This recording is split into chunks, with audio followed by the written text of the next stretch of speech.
পৃথিবীতে এমন সঙ্গীতপ্রেমী মানুষের সংখ্যা খুব কম যিনি মাইকেল জ্যাকসনকে চিনেন না।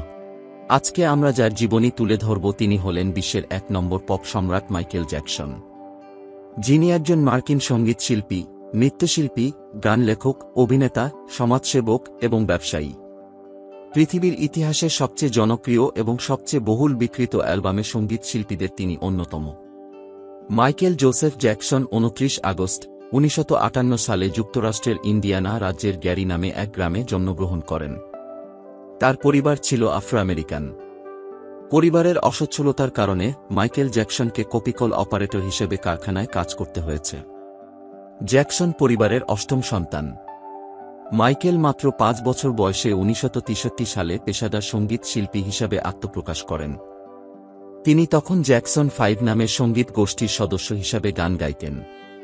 ১৯৭১ সাল থেকে মাইকেল একক শিল্পী হিসাবে গান গাইতে শুরু করেন। মাইকেলের গাওয়া ৫টি সঙ্গীত অ্যালবাম বিশ্বের সর্বাধিক বিক্রিত রেকর্ডের মধ্যে রয়েছে of the wall ১৯৭৯, thriller ১৯৮২, bad ১৯৮৭, dangerous ১৯৯১ এবং হিস্টোরি ১৯৯৫। তাকে পপ সঙ্গীতের রাজা, কিং অফ পপ হিসেবে আখ্যায়িত করা হয় অথবা সংক্ষেপে তাকে এনজে নামে অভিহিত করা হয়। সঙ্গীত, নৃত্য এবং ফ্যাশন জগৎসহ ব্যক্তিগত জীবনের বিভিন্ন ঘটনার প্রেক্ষাপটে ৪ দশকেরও অধিককাল ধরে সাংস্কৃতিক অঙ্গনে বৈশ্বিক ব্যক্তিত্ব হিসেবে চিহ্নিত হয়ে আছেন। ১৯৮০ দশকে মাইকেল সঙ্গীত শিল্পীদের মধ্যে জনপ্রিয়তার শীর্ষে পৌঁছান। তিনি প্রথম কৃষ্ণাঙ্গ মার্কিন সঙ্গীত শিল্পী যিনি এমটিভিতে এত জনপ্রিয়তা পান। বলা হয় তার গাওয়া গানের ভিডিওর মাধ্যমেই এমটিভির প্রসার ঘটেছিল। গানের তালে তালে মাইকেলের নাচের কৌশলগুলো ব্যাপক জনপ্রিয়তা লাভ করে। মাইকেলের জনপ্রিয় নাচের মধ্যে রোবট ও মুনওয়াক, চাঁদে হাঁটা রয়েছে। মুনওয়াক আসলে হল সামনের দিকে হাঁটার দৃষ্টিভ্রম সৃষ্টি করে পিছনে যাবার ভঙ্গিমা। তিনি পপ সঙ্গীত এবং মিউজিক ভিডিওর ধারণা পাল্টে দেন। এখন সারা বিশ্বের সকল নৃত্যশিল্পীরা মাইকেল জ্যাকসনকে প্রায়ই শ্রদ্ধা জানিয়ে থাকেন। মাইকেল জ্যাকসন দুবার rock and roll hall of ফেমে নির্বাচিত হন। এছাড়াও তিনিই এই পৃথিবীর একমাত্র ব্যক্তি যিনি গান লেখক, নাচের সর্বপ্রথম এবং একমাত্র আর&বি হল অফ ফেমে জায়গা করে নিয়েছেন। সঙ্গীত জগতের কেউ এত ক্যাটাগরিতে হল অফ ফেমে নিজেকে নিতে পারেননি। গিনেস ওয়ার্ল্ড রেকর্ডস অনুসারে মাইকেল সর্বকালের সবচেয়ে সফল শিল্পী, ১৩টি গ্র্যামি পুরস্কার, ১৩টি ১ নম্বর একক সঙ্গীত এবং ৩৫ কোটিরও বেশি মাইকেলের অ্যালবাম বিক্রি হয়েছে। থ্রিলার ১৮৮২ আজ পর্যন্ত ১১০ মিলিয়নের উপর বিক্রি হয়েছে, যা সর্বোচ্চ বিক্রিত হওয়া অ্যালবাম।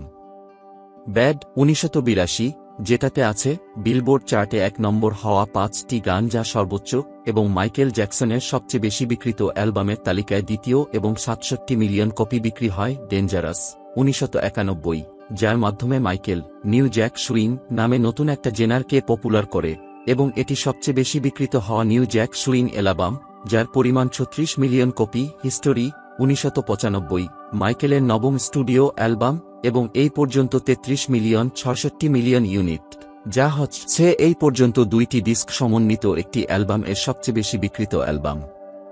হিস্টোরি একটি বহুল আলোচিত প্রতিবাদী অ্যালবাম। তার ২ বছর পর ১৯৯৭ সালে তিনি রিলিজ করেন তার সর্বপ্রথম remix album blood on the dance floor, history in the mix, যা এই পর্যন্ত সবচেয়ে বেশি বিক্রিত হওয়া রিমিক্স অ্যালবাম, ৬ মিলিয়ন কপি। ২০০১ সালে মাইকেল রিলিজ করে ইনভিনসিবল, তার জীবনের ১০ম ও সর্বশেষ স্টুডিও অ্যালবাম। এটি থ্রিলার এর থেকেও তাড়াতাড়ি বিক্রি হচ্ছিল, কিন্তু সনি মিউজিক এর সাথে ঝামেলার কারণে তারা এই অ্যালবামটি প্রমোট করে না। তারপরেও এটি ১৩ মিলিয়ন কপি বিক্রি হয়। এটি এই পর্যন্ত সবচেয়ে ব্যয়বহুল অ্যালবাম।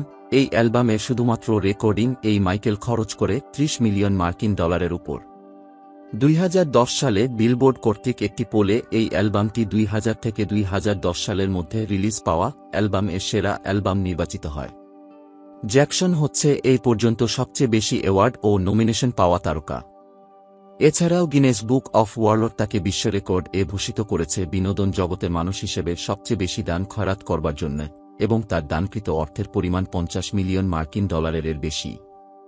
ব্যক্তিগত জীবনে তিনি নানা কেলেঙ্কারিতে, যা পরবর্তীতে প্রত্যেকটি ভুল প্রমাণিত হয়, জড়ালেও প্রায় ৪০ বছর ধরে সারা বিশ্বে বিখ্যাত হয়েছিলেন এবং তিনি পৃথিবীর সর্বকালের সর্বশ্রেষ্ঠ গায়ক এবং নৃত্যশিল্পীর সিংহাসনে বসে আছেন। তার মতো তারকা বর্তমান বিশ্বে নেই বললেই চলে। জ্যাকসনের পরিবার। লিসা মেরি প্রিসলির সাথে প্রথম বিয়ে হয়েছিল, যিনি এলভিস প্রিসলির কন্যা, 1994 থেকে 1996 সাল পর্যন্ত স্থায়ী ছিল। দ্বিতীয় বিয়ে ছিল ডেবি রোয়ের সাথে, 1996 থেকে 1999 সাল পর্যন্ত স্থায়ী ছিল। মাইকেল জ্যাকসনের 3 সন্তান প্রিন্স প্যারিস, ব্লাঙ্কেট। 150 বছর বাঁচার কৌশল। ব্যাড অ্যালবামটি হিট হওয়া পর টাকা আর খ্যাতি এই দুইয়ের কোনো অভাব হয়নি মাইকেলের। সুন্দর এই পৃথিবীর মায়া তারও ছিল, তাই অমর হওয়ার রাস্তা খুঁজছিলেন তিনি। এজন্য বিশ্বের সর্বোচ্চ চিকিৎসাবিজ্ঞানের নাগাল পাওয়ার চেষ্টা করেন তিনি। নিজের ক্লোন তৈরি করে অমর হতে চেয়েছিলেন মাইকেল জ্যাকসন। মৃত্যুর আগে এর জন্য তিনি লাখ লাখ ডলার ব্যয় করেছেন। তার জীবনী লেখক মাইকেল সি লাকম্যান এক সাক্ষাৎকারে সারা জাগানো এ তথ্য দেন। জ্যাকসন তার ক্লোন নিয়ে গবেষণার জন্য ইউরোপীয় বিজ্ঞানীদের লাখ লাখ ডলার দিয়েছিলেন। তার ইচ্ছা ছিল এ ক্লোন থেকে একটি খুদে জ্যাকসন দলের সৃষ্টি হবে এবং তারাও একদিন তার মতো দুনিয়া মাতাবে। পানামা ভিত্তিক একটি আয়ুষ্কাল কেন্দ্রে মাইকেল জ্যাকসন একটি গোপন শুক্রাণু প্রকল্প গড়ে তুলেছিলেন বলে দাবি করা হয়। আর এই ইচ্ছার পেছনে কাজ করেছিল ক্লোনিংয়ে সাফল্য। বিজ্ঞানীরা ভেড়ার ক্লোন থেকে সফলভাবে ডলির জন্ম দেওয়ার পর নিজের ক্লোনিং নিয়ে আশাবাদী হয়ে ওঠেন জ্যাকসন। মাইকেল বিশ্বাস করতেন একসময় তার ক্লোনিং সম্ভব হবে এবং এর পেছনে তিনি যে টাকা পয়সা ব্যয় করেছেন তাও সার্থক হবে। শুধু ক্লোনিং নয়, কমপক্ষে 150 বছর বেঁচে থাকার জন্য তৈরি করেছিলেন অক্সিজেন চেম্বার। সেখানেই ঘুমানোর অভ্যাস গড়ে তুলতে চেয়েছেন। সুস্বাস্থ্য ও দীর্ঘায়ু পাওয়ার জন্য তিনি এ পন্থা বেছে নিয়েছিলেন। একবার তিনি দাবি করেছিলেন অক্সিজেন চেম্বারে ঘুমানোর জন্য অন্তত 150 বছর বাঁচবেন তিনি। মৃত্যু কিভাবে কখন হবে এটা ধারণা করা মুশকিল, কেননা সৃষ্টিকর্তা থেকে ভালো কেউই এই বিষয়ে জানেন না। বেঁচে থাকার কৌশল ব্যর্থ হয় মাইকেল জ্যাকসনের। 2009 সালের 25শে জুন মাইকেল জ্যাকসন মৃত্যুবরণ করেন। তার মৃত্যুতে সারা পৃথিবীতে আলোড়ন পড়ে যায়। টিএমজেড যখন তাদের ওয়েবসাইটে তার মৃত্যুর খবর নিশ্চিত করে, তারপর তা সব জায়গায় খুবই দ্রুত ছড়িয়ে পড়ে। তার মৃত্যুর ফলে পৃথিবীর ইন্টারনেট ব্যবস্থা এক প্রকার ভেঙে পড়ে।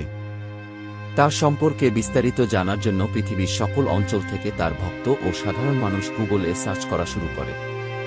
মাইকেল জ্যাকসন শব্দটি এত বেশি মিলিয়ন ইনপুট হবার কারণে তারা ভেবেই বসে ডোডোস ভেরোস এ তাদের সার্চ ইঞ্জিন আক্রান্ত হয়েছে, যার ফলে তারা প্রায় 30 মিনিট গুগল বন্ধ রাখে।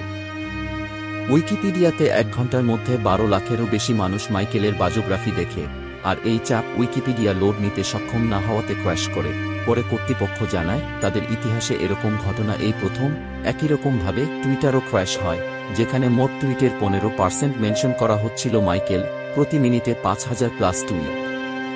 এছাড়াও বিভিন্ন নিউজ পোর্টালে ইন্টারনেটে মানুষের আনাগোনা বেড়ে যাওয়ায় সাধারণ ইন্টারনেট ট্রাফিকের 11% হতে তা 20% এ উন্নীত হয়।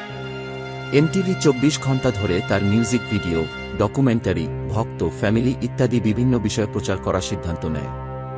তার শেষ কীর্তানুষ্ঠান পৃথিবীর 300 কোটিরও বেশি মানুষ সরাসরি টেলিভিশন ও অনলাইনে দেখে, যা এই পর্যন্ত সর্বোচ্চ কারো কীর্তানুষ্ঠান দেখা হয়েছে। দায়িত্বে খামখেয়ালি করার কারণে তার মৃত্যুর জন্য দায়ী মার্কিন চিকিৎসক ডক কনরাড মারেকে 4 বছরের জন্য কারাবাস সাজা দেয়া হয়েছিল।